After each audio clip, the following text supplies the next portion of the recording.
പേരാണ് വയനാടിന്റെ വിലാപം. കാലത്ത് വെള്ളാർമല സ്കൂളിലേക്ക് പോകാൻ ഒരുങ്ങുകയാണ് ചൂരൽമലയിലെ 10 വയസ്സുകാരനായ ചിമ്പു. അവന്റെ അച്ഛൻ തോട്ടത്തൊഴിലാളിയാണ്. കാലത്തെ തന്നെ ജോലിക്ക് പോയിട്ടുണ്ട്. അവൻ അമ്മയെ വിളിച്ചു. അമ്മേ, എന്റെ ബാഗ് എവിടെ? പച്ചച്ചട്ടിയുള്ള നോട്ട്ബുക്ക് എവിടെ? അവന്റെ അമ്മ 7 മാസം ഗർഭിണിയാണ്. ആ വയറ്റിൽ ഒരു കുഞ്ഞുവാവയുണ്ട്. ആ ഭാരം വഹിച്ചാണ് അമ്മ എല്ലാ ജോലിയും ചെയ്യുന്നത്. അവന് കഴിക്കാനുള്ള ദോശ ഉണ്ടാക്കി അതിലേക്കുള്ള ചട്നി ഉണ്ടാക്കുന്ന തിരക്കിലായിരുന്നു അമ്മ.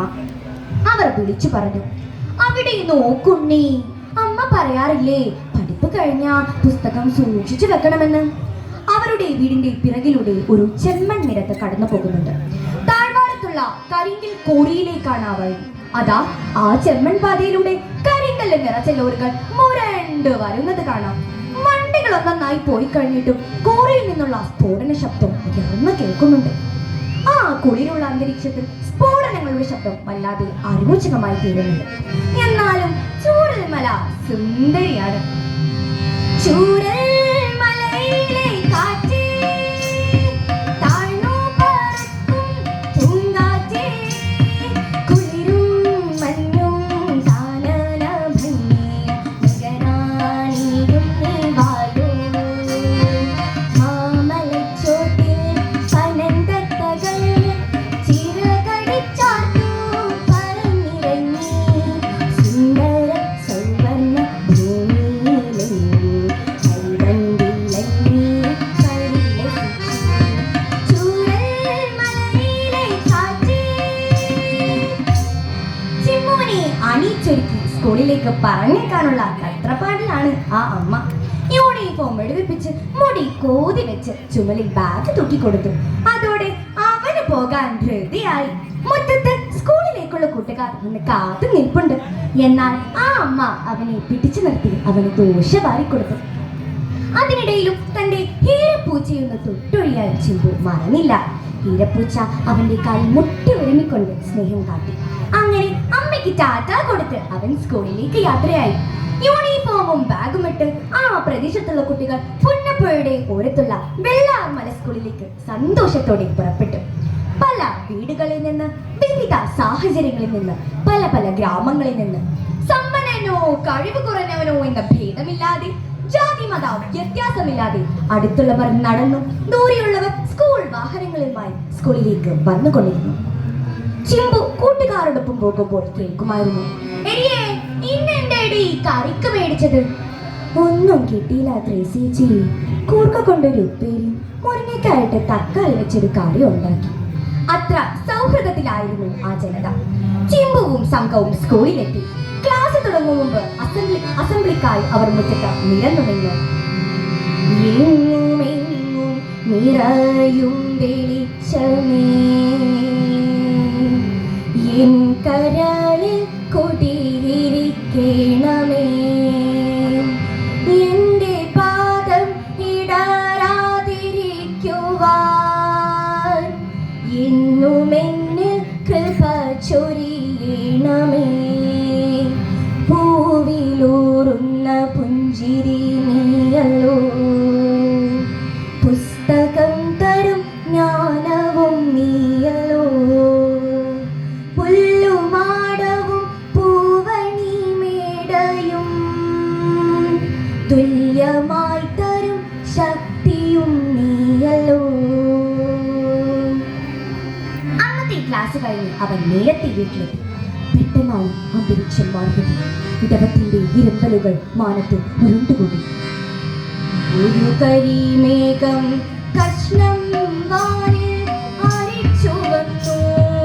നിഴൽ പോലെ ഒരു ഞൊടി കൊണ്ടതു ചുരമാകെ മഴയായി മാറി അലച്ചു പെയ്തു.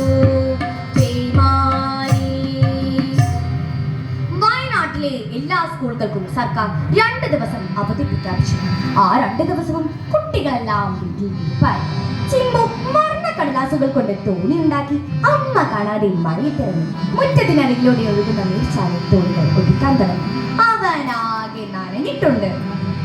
പുല്ലുകളിലകും നീർച്ചാലിൽ പച്ചത്തുള്ളികളൊഴുകി, കളകളമൊഴുകി പൂന്തോണി അരി അരുവിലലകൾ പദമാടി പുല്ലുകളിലകും നീർച്ചാലിൽ വജ്രത്തുള്ളികൾ ഒഴുകി കളകളമൊഴുകി പൂന്തോണി അരുവിലലകൾ പദമാടി.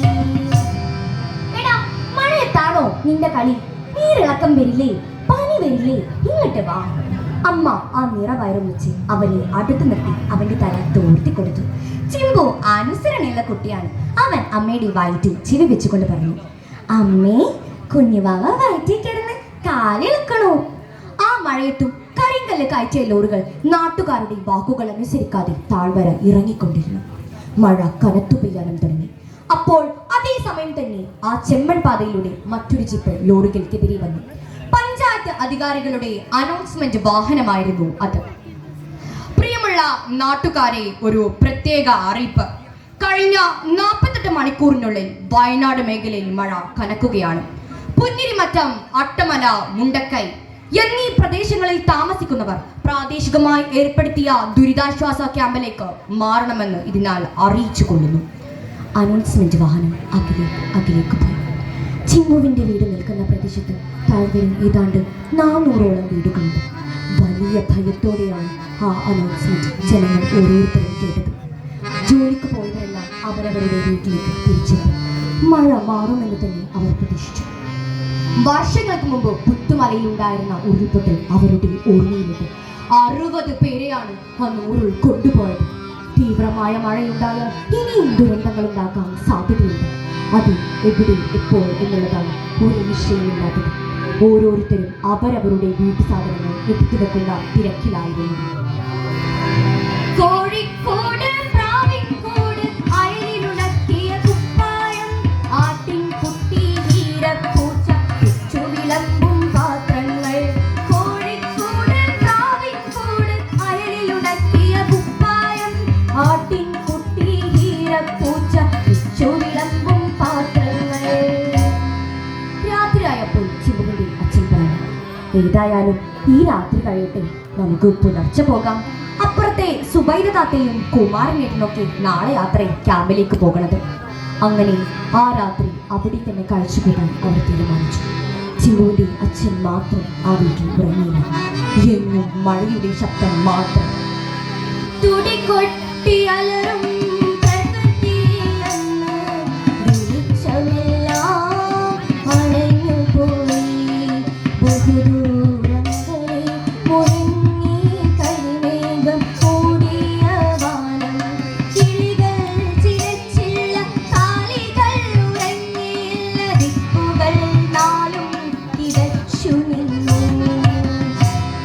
അയാൾ അസ്വസ്ഥനായിരുന്നു. ചാലിയാറിന്റെ പോഷക നദി അയാളുടെ മനസ്സിനെ എന്ന പോലെ വല്ലാതെ ശബ്ദമുണ്ടാക്കിക്കൊണ്ട് കുത്തിയൊഴുകി. ഇടക്ക വെച്ച് ചിമ്പു ഉറക്കത്തിൽ നിന്ന് തെളിഞ്ഞപ്പോൾ അച്ഛനൊന്നും മയങ്ങിയതായി അവൻ കണ്ടു. അവൻ അച്ഛനെ വിളിച്ചു, അച്ഛാ, ഹീരപ്പൂച്ച എന്താ ഇങ്ങനെ കരയണത്? അതിന് വയറ് വേദനിക്കേണ്ടാണാവോ? അച്ഛൻ ഉറക്കത്തിൽ നിന്ന് നോക്കി. എന്നിട്ട് പറഞ്ഞു, എന്റെ കുട്ടി ഉറങ്ങിക്കോ, രാവിലെ ക്യാമ്പിലേക്ക് പോകാനുള്ളതല്ലേ, അവിടെ ചെന്നാല് അമ്മയ്ക്ക് ശരിക്കും ഉറങ്ങാനൊക്കെ പറ്റുമോ എന്നറിയില്ല. അച്ഛൻ ചിമ്മുവിന്റെ തലയിലൊന്ന് തലോടി. അവൻ കണ്ണടച്ചു കിടന്നു. പെട്ടെന്ന് കേട്ട വിനാശകരമായ ശബ്ദത്തിൽ നെട്ടി ആ വീട്ടുകാർ പിടന്നെഴുന്നേറ്റു. ചിമ്പുവിനെ അമ്മ വാരിയെടുത്തു. ചിമ്പു അമ്മയുടെ നിറവയറിന്റെ മേൽ മുഖം വെച്ച് വിടുന്നു. ഹാർപ്പുവിളികളും അലർച്ചകളും ദൂരെ കേൾക്കുന്നുണ്ട്. എവിടെയോ ഉരുൾ പൊട്ടിയിട്ടുണ്ട്. അച്ഛൻ ചിമ്പുവിനെയും അമ്മയും ചേർത്ത് പിടിച്ച് പറഞ്ഞു, പേടിക്കേണ്ട, പേടിക്കേണ്ട, മുണ്ടക്കൈ ഭാഗത്തു നിന്നാ നിലവിളി കേൾക്കണത്. ഞാനൊന്ന് പുറത്തിറങ്ങി നോക്കട്ടെ. വേണ്ട, നിങ്ങളിപ്പോ പോണ്ട, എനിക്ക് പേടിയാണ്. ഈ പേടിക്കാതിരിക്ക്, ഒന്നും സംഭവിക്കില്ല. ചിമ്പു അമ്മയുടെ മാറത്ത് ചേർന്ന് കിടന്നു. അച്ഛൻ ടോർച്ചെടുത്ത് പുറത്താക്കി നടന്നു നോക്കി.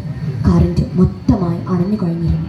അയാൾ തിരികെ വന്ന് പറഞ്ഞു, മുണ്ടക്കൈ ഭാഗത്തുനിന്നാ ടോർച്ച് വെളിച്ചം തലങ്ങും വിലങ്ങും വീശിക്കാണത്. ആരൊക്കെയോ എന്തൊക്കെയോ നിലവിളികളാണ് ദൈവമേ. അയാൾ ചിമ്പുവിനെ എടുത്ത് മടിയിരുത്തി അമ്മയെ ചേർത്ത് പിടിച്ചു. അവർ ഭയപ്പെടാതിരിക്കാൻ അയാൾ പ്രത്യേകം ശ്രദ്ധിക്കുകയും ചെയ്തു. ഒരു വീടും ചുരൽമലയിൽ പിന്നെ ഉറങ്ങിയില്ല. കാടിന് മുകളിലൂടെ ടോർച്ച് വെളിച്ചം പാഞ്ഞു നടക്കുന്നുണ്ടായിരുന്നു. ഏതാണ്ട് 3 മണി ആയി കാണും. ക്ഷീണം കൊണ്ടും ഭയം കൊണ്ടും എല്ലാവരും ഒന്ന് മയങ്ങി കണ്ണടച്ചു. കോറിയിൽ നിന്നുള്ള വെടിമരുന്നിന്റെ ഉഗ്രസ്ഫോടനം കേൾക്കുന്നത് പോലെ ഒരു പൊട്ടി കേട്ടു. അട്ടമല അലർച്ചയോടെ താഴെ കൊലിച്ചിറങ്ങുകയായിരുന്നു. അത് ചിമ്പുവിന്റെ വീടിന് നേർക്കുവരും മരങ്ങളിൽ കീഴി പറഞ്ഞ പാറകഷ്ണങ്ങളും തീരിനോടൊപ്പം നിരങ്ങി അച്ഛനെ കൈകൾ വേർപെട്ടു. അമ്മ തിരുമാലിൽ പെട്ടതുപോലെ ഒഴുക്കി ചിമ്പു കൈക്കാലിട്ടടിച്ചു. അച്ഛനെവിടെ